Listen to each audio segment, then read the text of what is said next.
Apparently Lady Bathurst is redecorating her ballroom in the French style. A little unpatriotic, don't you think? Miss Elizabeth Bennet.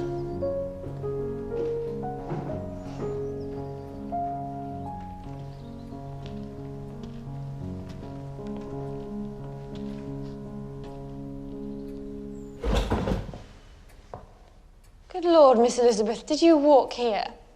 I did.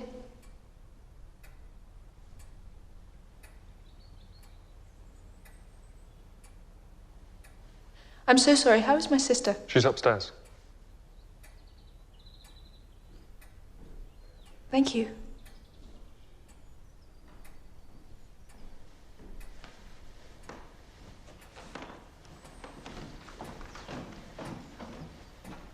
My goodness, did you see her hem? 6 inches deep in mud. She looked positively medieval. I cannot boast of knowing more than half a dozen women in all my acquaintance that are truly accomplished. Nor I, to be sure. Goodness, you must comprehend a great deal in the idea. I do. Absolutely. She must have a thorough knowledge of music, singing, drawing, dancing, and the modern languages to deserve the word. And something in her air and manner of walking. And of course, she must improve her mind by extensive reading. Mr. Darcy? Miss Elizabeth?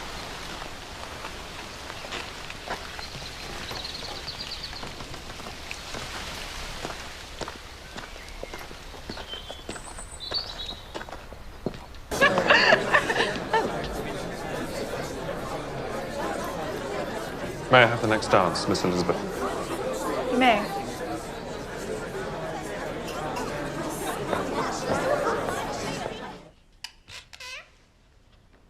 Mr. Darcy?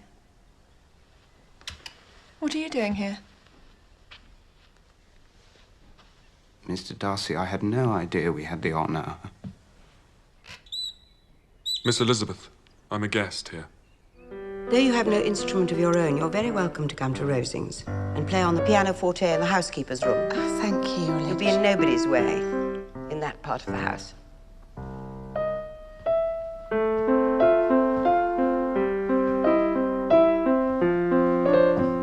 You mean to frighten me, Mr. Darcy, by coming in all your state to hear me?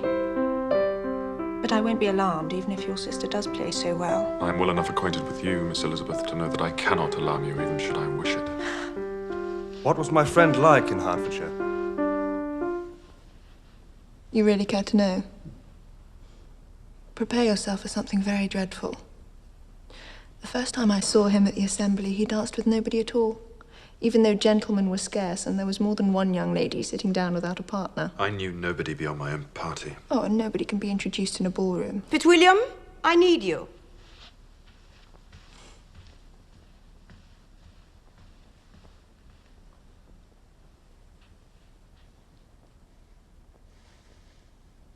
I do not have the talent of conversing easily with people I have never met before. Perhaps you should take your aunt's advice and practice.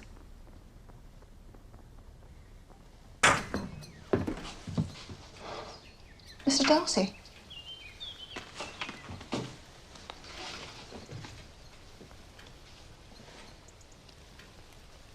Please do be seated.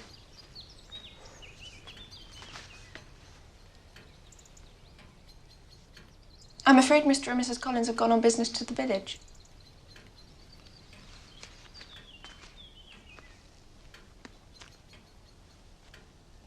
This is a charming house. I believe my aunt did a great deal to it when Mr. Collins first arrived. I believe so. She could not have bestowed her kindness on a more grateful subject.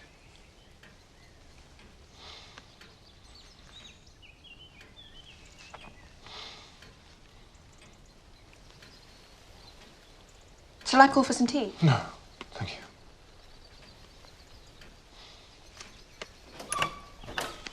Good day, Miss Elizabeth. It's been a pleasure.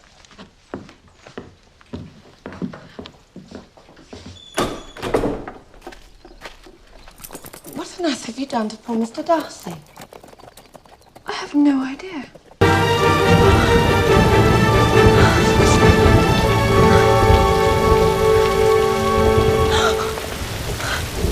Miss Elizabeth, I have struggled in vain and I can bear it no longer. These past months have been a torment. I came to Rosings with the single object of seeing you. I had to see you. I have fought against my better judgment, my family's expectation, the inferiority of your birth, my rank and circumstance, all these things, and I'm willing to put them aside and ask you to end my agony. I don't understand. I love you. Most ardently. I thought you were in London.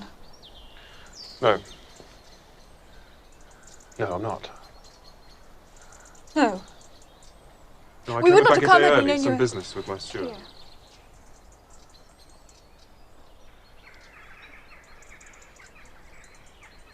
I'm in Derbyshire with my aunt and uncle. And are you having a pleasant trip? Very pleasant. Tomorrow we go to Matlock. Tomorrow? Are you staying at Lambton? Yes, at the Rose and Crown. Yes.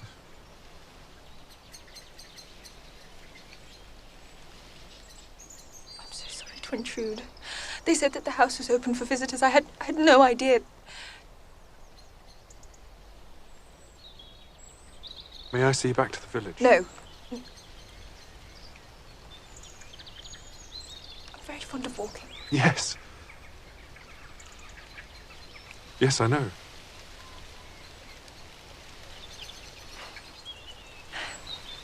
Goodbye, Mr Darcy. My sister, Miss Georgiana. My brother has told me so much about you. I feel as if we are friends already. Oh, thank you. What a beautiful pianoforte. My brother gave it to me. He shouldn't have. Yes, I should. Oh, very well then. Easily persuaded, is she not? Your unfortunate brother once had to put up with my playing for a whole evening. But he says you play so well. Then he has perjured himself most profoundly. No, I said played quite well. Oh, quite well is not very well. I'm satisfied.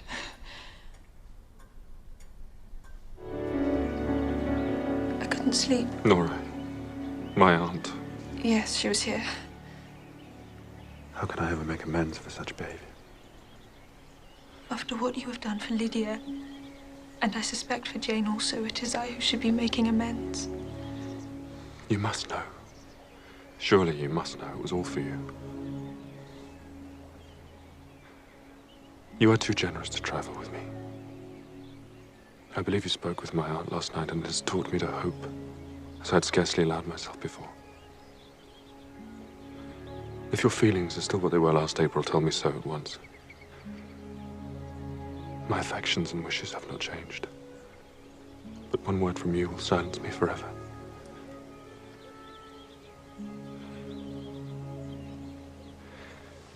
If, however, your feelings have changed, I would have to tell you.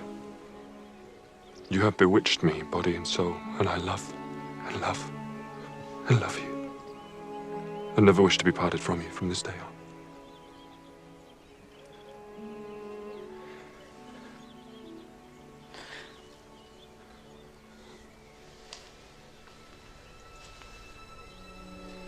Well then.